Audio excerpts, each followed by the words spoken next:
I was quite disappointed with the BBC's line of questioning in regards to the current spate of riots that are sweeping across the country. Far-right grifters, commentators and political activists have been pushing the narrative that these thugs and looters are nothing more than just concerned citizens who are worried about their country or wanting to take their country back. Twitter keyboard warriors happy to stoke the flames and rise tensions, adding fuel to the fire and seeming to relish on the disruption and chaos that it's causing. So for the BBC to start amplifying their message of the so-called two-tier policing policy is just ridiculous.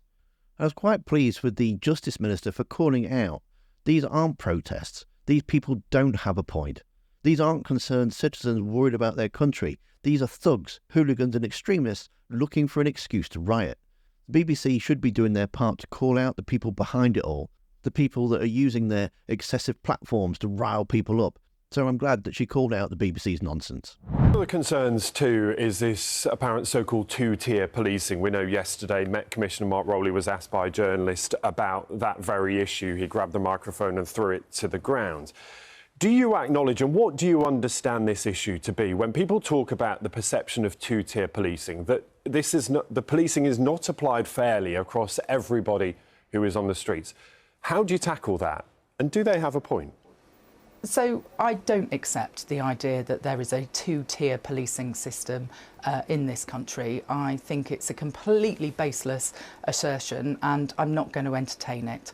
The police in this country exercise their powers without fear or favour, and I think this accusation does a huge disservice to the thousands of policemen and women who go out to do their jobs every day to uphold the rule of law and who go into work in order to treat everyone fairly. And you say all protests that are on the streets of this country are policed in the same way?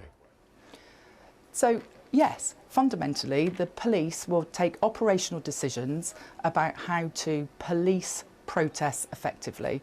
What I do take issue with, though, is the idea that what we're seeing on our streets at the moment is a protest. It is not.